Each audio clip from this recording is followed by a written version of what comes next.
তো ভিউয়ার্স, আমরা দেখতে পাচ্ছি এই বড় ট্রাক সর্বনাশ করে আমাদের এই আবাদ পুকুরের যানজটের জন্য মেন হোতা। হ্যাঁ বন্ধুগণ, আমার মনে হয় এটা একটা সমাধান করা দরকার, নিয়ম শৃঙ্খলার মধ্যে নিয়ে আসা দরকার।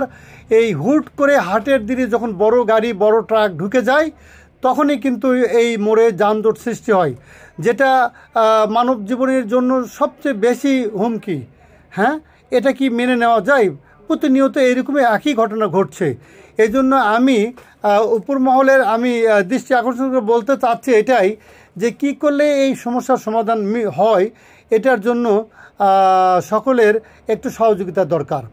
হ্যাঁ, সম্ভব হলে যে একটা নিয়ম শৃঙ্খলার মাধ্যমে যে কোন রাস্তা দিয়ে ট্রাক যাবে, হ্যাঁ কোন রাস্তা দিয়ে ট্রাক্টর যাবে, কয়টার সময় যেতে পারবে, এই ধরনের একটা নিয়ম শৃঙ্খলা করতে পারলে আমার মনে হয় আবাদ পুকুরের যানজটটা অনেকখানি লাঘব হবে। ধন্যবাদ সকল।